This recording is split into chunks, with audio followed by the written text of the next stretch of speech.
কিছুদিন আগ পর্যন্ত মনে হচ্ছিল বাংলাদেশের ভবিষ্যৎ নির্বাচন যেটা আছে তার রাজনৈতিক প্রেক্ষাপটটা এমন হবে, বিএনপি এবং তার জোট সঙ্গীরা, জোট এই অর্থে না এখনো, কারণ তারা একটা যুগপৎ আন্দোলন করেছে কিছু দলের সাথে, গণতন্ত্র মঞ্চ আছে, 12 দলীয় জোট আছে, আরো কিছু দল আছে, এবং অপর পক্ষে জামায়াত এবং তার সাথে কিছু কিছু ইসলামী দল থাকবে, এবং ছাত্ররা যে দলটা করতে যাচ্ছে তারা জামায়াতের সাথে থাকতে পারে। এই ধরনের একটা হিসাব নিকেশ কেউ করছিলেন। নানা কারণ আছে, আমি আসবো সেই জায়গায়, কিন্তু এই ধরনের একটা পারসেপশন ছিল। কিন্তু সম্প্রতি দেখা যাচ্ছে গুরুত্বপূর্ণ ছাত্র নেতা, মানে ছাত্ররা যে দল বলছি, যখন ছাত্রকে আমরা খুব মনোলিথিক হিসাবে দেখা ঠিক হবে না। ছাত্র বলতে এই মুহূর্তে যারা এই সংগঠনগুলোর সাথে আছে তাদেরকে বলছি, কারণ অভ্যুত্থানের জুলাই আগস্টেও ছাত্র দল ছিল, ছাত্র শিবির ছিল, সাধারণ ছাত্র ছিল যারা কোনো দল করেনি এবং যারা এই দুটো সংগঠনেও যুক্ত হয়নি, বৈষম্য বিরোধী ছাত্র আন্দোলন এবং জাতীয় নাগরিক কমিটির কথা বলছি।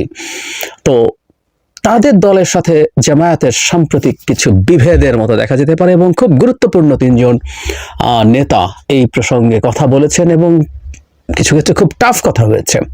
তো তাহলে আমরা আগে যেটা জানতাম বা যে ধারণা ছিল, মানে এই ধারণা যে একেবারে আকাশ থেকে এসে পড়েছে তা না, তাদের কিছু আচরণের কারণে বা কিছু অভ্যন্তরীণ তথ্য কোনো না কোনো ফর্মে পেয়ে যাওয়ার কারণে এটা মনে হচ্ছিল।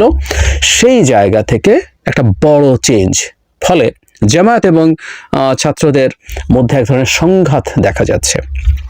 কয়েকদিন আগে থেকে দেখা যাচ্ছিল, কিন্তু এই গত 5 আগস্ট এবং পরবর্তী সময়ে অনেক ঘটনা ঘটে গেল বলে সেগুলো অ্যাড্রেস করতে গিয়ে কথাগুলো বলা হয়নি। আমি 3 জন নেতা, জনাব নাসিরউদ্দিন পাটোয়ারী, জনাব নাহিদ ইসলাম এবং জনাব মাহফুজ আলম, এই 3 জনের 3টা উক্তিকে একত্র করলে আমরা মনে হয় একটা পিকচার পাবো। সবচেয়ে কঠোর বক্তব্য দিয়েছেন জনাব নাসিরউদ্দিন পাটোয়ারী।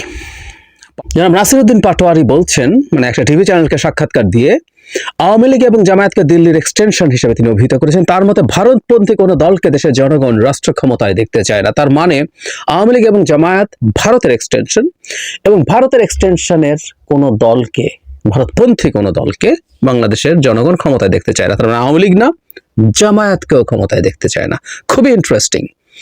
এবং জনাব নাহিদ ইসলামের বক্তব্য আমাদের কাছে এটার সাথে মিলালে খুবই অবাক লাগবে। তার মাঝখানে নাহিদ ইসলামের বক্তব্যে আসছি, তার আগে আমি জনাব মাহফুজ আলমের একটা স্ট্যাটাস খুবই আলোচিত হয়েছিল, নিশ্চয়ই আমরা অনেকে দেখেছি, বিশেষ করে যখন ছাত্র শিবিরের একটা ম্যাগাজিনে একজনের একটা লেখার মধ্যে এমন এসছে যে অনেক মুসলমান ভুল বুঝে মুক্তিযুদ্ধে গিয়েছিল এবং সেটার জন্য সেই লেখক আল্লাহর কাছে তাদের হয়ে ক্ষমা চাইছেন। মানে এটা ইনসাফ ছিল না যুদ্ধে যাওয়া। অথচ ওই সময় মুক্তিযুদ্ধে যে বিভৎস অপরাধ পশ্চিম পাকিস্তানিরা করেছিল, সে সময় যারা তার সঙ্গী হয়েছে তারা তো বটেই, যারা নৈতিকভাবেও পাকিস্তান মিলিটারিকে সমর্থন করেছে, পশ্চিম পাকিস্তান এইভাবে বল প্রয়োগ করে, এই বিভৎসতা করে পূর্ব পাকিস্তানকে তার সাথে ধরে রাখবে, এটা যারা নৈতিকভাবেও সমর্থন করেছে, আল্লাহর কাছে ভয়ঙ্করতম পাপ তারা করেছিল। কিন্তু উনি ক্ষমা চেয়েছেন। তারপর যেন মাহফুজ আলম এই স্ট্যাটাসটা দিয়েছেন, আমাদের নিশ্চয় মনে আছে, জানুয়ারির শেষের দিকে, মুক্তিযুদ্ধ মানে বাংলাদেশ, ছাত্র জনতার অভ্যুত্থান মানে বাংলাদেশ। এখানে যিনি মানে মুক্তিযুদ্ধের হিস্ট্রি নিয়ে কিছু আলোচনা, যেমন শেখ মুজিবুর রহমান ফ্যাসিস্ট আছে, তিনি ছিলেন, কিন্তু তার অবদান আছে, তাই 72 পূর্ব মুজিবকে গুরুত্ব দেওয়ার কথা আছে। মুক্তিযুদ্ধের একাংশ ফ্যাসিস্ট হয়েছেন, পরে নানান রকম উল্টোপাল্টা করেছেন, কিন্তু মোটা দাগে বাংলাদেশকে মুক্তিযুদ্ধের উপরে ভিত্তি করেই আগাতে হবে, এটা সবচেয়ে জরুরি কথা উনি ওনার এখানে বলেছেন। আমরা একটা জায়গায় একটু পড়ি, এইসব বলার পর বলছেন, জুলাই সুযোগ নিয়ে এসে জাতিকে ঐক্যবদ্ধ করার, লীগের সাথে বিচার কার্য সম্পন্ন করে রিকনসাইল করতেও আমরা আগ্রহী ছিলাম, অথচ দিল্লির আশ্রয় থেকে দেশ বিরোধী চক্রান্ত করাকে তারা বেছে নিল। আপনারা ইতিহাসের বিরুদ্ধে অবস্থান নেবেন না, জাতিকে বিভাজন থেকে রক্ষা করতে অবশ্যই 71 ও 24কে নিঃশর্ত ও নিরঙ্কুশ মেনে এগোতে হবে। এই জায়গাটা খুব ক্লিয়ার, 71কে নিঃশর্ত এবং নিরঙ্কুশ। ইয়াস, আমরা দীর্ঘদিন, আমি নিজেও আওয়ামী লীগের বয়ানকে চ্যালেঞ্জ করেছি, তার যে হিস্ট্রি, তার যে ভার্সন, সে 71কে যেভাবে দেখে, তার সো-কল্ড মুক্তিযুদ্ধের চেতনাকে সে যেভাবে ডিফাইন করতে চায়, প্রত্যেকটা নিয়ে আপত্তি আছে। আওয়ামী লীগ সেটাকে তার ব্যক্তিগত সম্পত্তিতে এক ব্যক্তির যুদ্ধে পরিণত করেছে, এর বিরুদ্ধে আছে, কিন্তু ওটা নিয়ে আমরা কথা বলছি যে 71কে ভিত্তি করে এই দেশ থাকবে, 24 সেটার এক্সটেনশন। নিজে কলামও লিখেছে, এর আগে একদিন একটা ভিডিওতে দেখিয়েছি। তো যারা মাহফুজ আলম এই কথাটাও খুব ক্লিয়ারলি বলছেন এবং এটা স্পষ্টভাবেই জামাতকে ইন্ডিকেট করে। কারণ জামায়াতের আমির জনাব ডাক্তার শফিকুর রহমান ক্লিয়ারলি বলেছেন, মানে খুবই অস্পষ্টতা দিয়ে, ৭১ যদি জামায়াত অপরাধ করে থাকে এবং সেটা যদি সন্দেহাতীতভাবে প্রমাণিত হয়, অপরাধ উনি ভুল বলেছেন, তাহলে তারা ক্ষমা চাইবেন। মানে এখনো তারা এত কনফিউজড, এত যদি কিন্তু। এবার আসে যারা মাহফুজ আলমের নাহিদ ইসলামের ইন্টারভিউ প্রসঙ্গে। তিনি ভারতীয় একটা পোর্টালকে ইন্টারভিউ দিয়েছেন, সেখানে অনেকগুলো কথাবার্তা উনি বলেছেন, জামায়াত প্রসঙ্গেও খুবই কঠোর বার্তা তিনি দিয়েছেন। আমি কয়েকটা জায়গায় একটু পরে জামায়াত সংখ্যা, এখানে ইনফ্যাক্ট উনি ইন্টারেস্টিং অনেক কথা বলেছেন, কিন্তু জামায়াত অংশটা নিয়ে আমি একটু কথা বলতে চাই।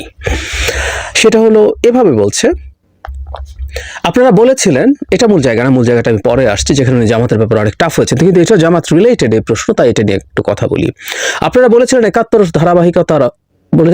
ধারাবাহিকতায় ২৪, ৭১ ঘটনাতে জামাত ক্ষমা চায়নি, জামাতকে আপনারা অন্তর্ভুক্ত করেছেন, ক্ষমা চাওয়ার কথা বলেননি, তাহলে কেন আওয়ামী লীগকে নিষিদ্ধ করার কথা আসছে? জনাব নাহিদ বলছেন, ৭১ পরবর্তী এতকাল পরেও ইচ্ছে করে জামাত ইস্যুটাকে প্রাসঙ্গিক করে রাখা হয়েছে। যে কোনো বিরোধিতা বা আন্দোলনকে জামাত শিবির ট্যাগ দেওয়ার প্রবণতা ছিল, তাদের নানাভাবে নির্যাতন করা হয়েছে। জামাতের নেতৃত্ব এখন মুক্তিযুদ্ধকে স্বীকার করেই তাদের বক্তব্য দিচ্ছে, আমি দ্বিমত করি। এই অভ্যুত্থানে অংশ নেওয়ার মধ্য দিয়ে জামাতের কাফফারা হয়েছে, কিন্তু জামায়াতকে প্রতিশ্রুতি দিতে হবে ৭১ মীমাংসিত বিষয়, এই নিয়ে ভবিষ্যতে তারা রাজনৈতিক বিরোধিতা করবে না, ৭১ বিরোধী অবস্থান নেবেন, এই নিশ্চয়তা তাদের দিতে হবে। এখন মূল নেতৃত্ব ৭১ নিয়ে কথা বলছে না, কিন্তু অনলাইন অ্যাক্টিভিস্টরা নানা বিতর্ক চালাচ্ছে, তারপর আবারও বিভাজনের রাজনীতি আমরা দেখতে পাচ্ছি। জনাব নাহিদ বলছেন, ৭১ আমাদের ভিত্তি, এটাই শেষ কথা, ৭১ পক্ষ বিপক্ষ নির্মাণের রাজনীতি আমরা চাই না। আমরা 50 বছর পর পার করে ফেলেছি, কিছু বিচারও হয়েছে, তা নিয়ে প্রশ্ন আছে, কিন্তু জামাত অনুসারীদের ৭১ বিরোধীদের জন্য বিচারের মধ্য দিয়ে যেতে হয়েছে, আওয়ামী লীগের তো এখনো বিচারও হয়নি। অনেক কিছু ধরা যায়, আমি সেই জায়গায় যাচ্ছি না। জামাতের যে ফৌজদারি অপরাধ যদি থেকে থাকে, তারা যদি এইভাবে বলেন করেছেন, আমি বিশ্বাস করি, জানি জামাতের লোকজন অ্যাক্টিভলি অনেকেই করেছেন এবং সাংগঠনিকভাবে ওই অভিযোগ খুব সিরিয়াসলি আছে, কিন্তু আমরা এটাও নিশ্চয়ই জানি কোনো আন্দোলন কারো কাফফারা হয়ে যায় না, মানে ফৌজদারি অপরাধ কখনো তামাদি হয় না। যাই হোক, আমি ছাড় দিচ্ছি, এবং এটা সত্য যে আমার প্রচণ্ড অত্যাচার নির্যাতনের শিকার হয়েছে শেখ হাসিনার সরকার দ্বারা, রেজিম দ্বারা, এবং এই মুভমেন্টে তারা খুবই গুরুত্বপূর্ণ ভূমিকা পালন করেছেন, সেটাও খুবই সঠিক কথা। কিন্তু জামাত প্রসঙ্গের পর যা বলেছেন সেটা একটা রীতিমতো বোমা ফাটানোর মতো ব্যাপার। উনি বলছেন, ডিসেম্বরে ভোট হলে জামায়াত, হেফাজত, চরমোনাইপন্থীরা কত ভোট পাবে? তিনি বলছেন, আগের হিসাব এবার মিলবে না, কেননা দীর্ঘদিন মানুষ ভোটই দিতে পারেনি, প্রচুর নতুন ভোটার এবার। তবে আমার ধারণা জামাতের নেতৃত্বে মানুষ আস্থা রাখবে না, তাদের ঐতিহাসিক ভুলগুলো জনগণ মনে রেখেছে। তাছাড়া ইসলামিস্ট রাজনীতিতে মানুষের সমর্থন নেই, এই রাজনীতির ভবিষ্যৎ নেই বাংলাদেশে, বরং তরুণদের দ্বারা পরিচালিত মূলধারা সর্বজনীন গণতান্ত্রিক চরিত্রের দলকে মানুষ সমর্থন জানাবে বলেই মনে করি। আমি আবার পড়ি, তিনি বলছেন, আমার ধারণা জামাতের নেতৃত্বে মানুষ আস্থা রাখবে না, তাদের ঐতিহাসিক ভুলগুলো জনগণ মনে রেখেছে। তাছাড়া ইসলামিস্ট রাজনীতিতে মানুষের সমর্থন নেই, এই রাজনীতির ভবিষ্যৎ নেই বাংলাদেশে। খুবই কঠোর কতগুলো শব্দ বাক্য ব্যবহার করেছেন জনাব নাহিদ জামায়াত প্রসঙ্গে। সেলফ এক্সপ্লানেটরি, এগুলোতে আর যাই না, কিন্তু এই যে তিনজন অতি গুরুত্বপূর্ণ মানুষ, তিনটা ভিন্ন প্রেক্ষাপটে জামায়াতকে নিয়ে খুব টাফ কথা বলেছেন, যেটা তারা আগে বলতেন না।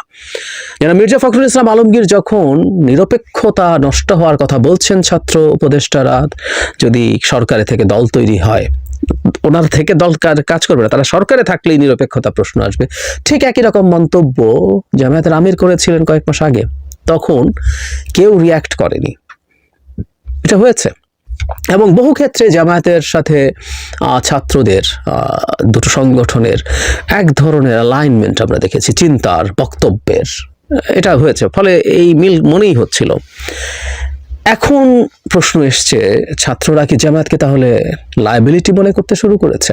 আমি ধারণা করি শিবিরের যে ম্যাগাজিনের নিবন্ধটা ছিল, শিবির সেটা অনলাইন থেকে সরিয়ে ফেলেছে শুনলাম, যে এটা ছিল, এটাকে যতই তারা বলুক না কেন যে এটা তাদের একজনের মত, মানে এই ধরনের অপিনিয়ন তো আসলে লেখাই হয়, আমরা যারা কলাম টলাম লিখি আমাদের এটা পত্রিকায় ঘোষণা করে দেয়, কিন্তু তারপরও আসলে মানুষ বুঝতে চেয়েছিল যে আমার প্রকারান্তরে কি করেছে।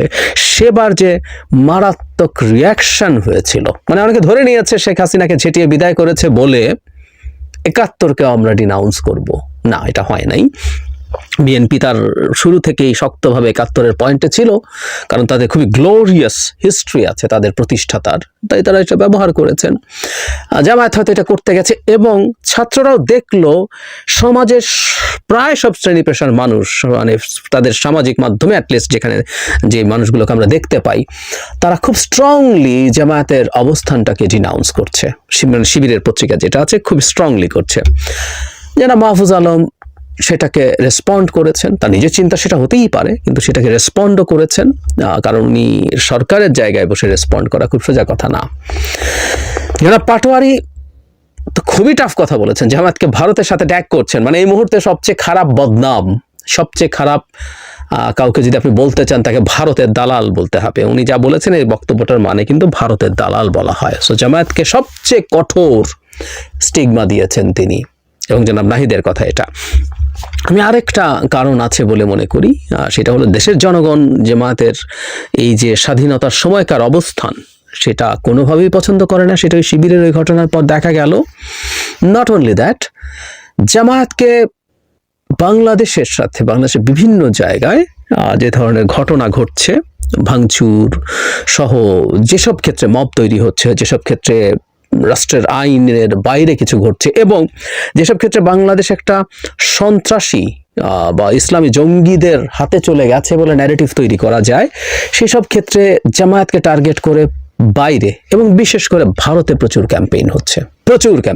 আমি যেখানেই দেখেছি ভারতের মূল আর্গুমেন্ট, তারা ভারত এই যেখানে যেখানে মব তৈরি হচ্ছে 32 ভাঙা থেকে অন্যান্য জায়গায় যেখানেই মাজার ভাঙা হচ্ছে, সত্য মিথ্যার আলোচনা এটা না, কিন্তু যে পারসেপশন তৈরির চেষ্টা করা হচ্ছে যেগুলো সব জামায়াত করছে, জামায়াত আছে, অন্যান্য এক্সট্রিমিস্ট ইসলামিস্টরাও আছে, জামায়াতও আছে। ফলে জামায়াতের আমিরকে আমরা কিছুদিন আগে 32 নম্বর এবং পরবর্তী ঘটনা নিয়ে খুবই শক্ত বিবৃতি দিতে দেখেছি। আমি বলছি না যেটা তার আন্তরিক ইচ্ছা না, আমি বিশ্বাস করি তার আন্তরিক ইচ্ছাও আছে, কিন্তু সেটাকে তারা আরো শক্তভাবে করেছেন, কারণ গ্লোবালি এই ধরনের আলোচনা শুরু হয়ে গেছে। ভারতের আলোচনাকে গুরুত্ব কম দেওয়ার কারণ নেই, কারণ বাইরে থেকে যদি সার্চ করা হয়, যে কেউ দেখবেন ইংরেজিতে কন্টেন্টের ক্ষেত্রে ভারতীয় কন্টেন্টই সবার সামনে আসে, তবে ফলে বাইরে থেকে এই জিনিসটাই অনেক বেশি মনে হয়।